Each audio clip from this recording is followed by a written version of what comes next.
So ito na guys, malamig na yung mantika. Pinalamig ko muna kasi yung cellophane mabubutas. Tapon. Gamitan natin ito para maano talaga siya, matanggal.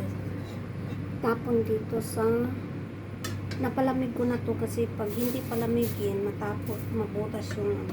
Ayan o. Wow, marami nga. Tapon siya, hindi pwedeng ilagay sa lababo kasi ay parang laman ko dyan. Ayan, narinig nyo? Tumutunog sa crunchy. Sarap. Yung crunchiness niya ba, fresh.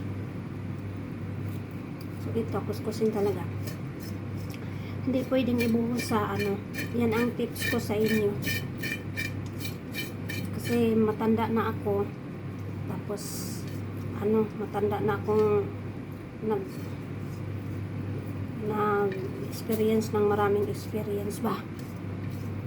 So yung mga taba-taba, yung karning baboy, taba ng manok, karning baka, lahat ng mga oil,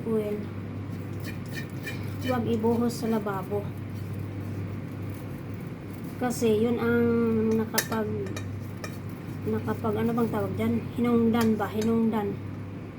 Yun ang dahilan kung bakit nagbara-bara yung mga daloy ng ating mga tubo.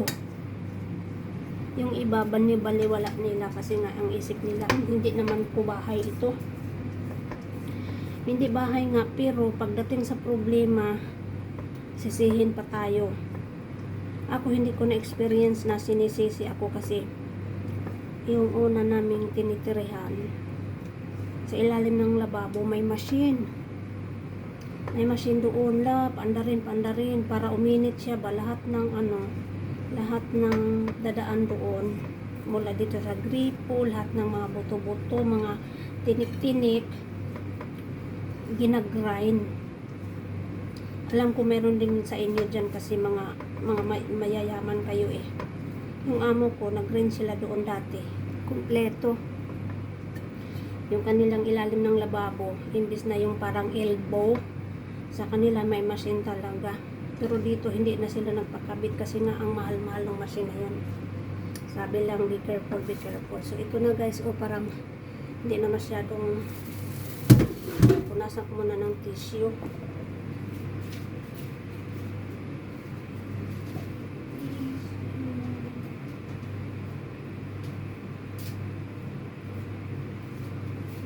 Kawali ba? Para kung merong mga mantika pa talaga, hindi matindi. Oo nga, meron pa siya.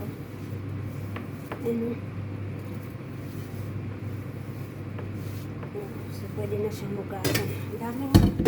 Yung mantika niya. Ito, itapon ko diretso doon sa butas ng tapunan. Ayan. Mga half cup siguro ito.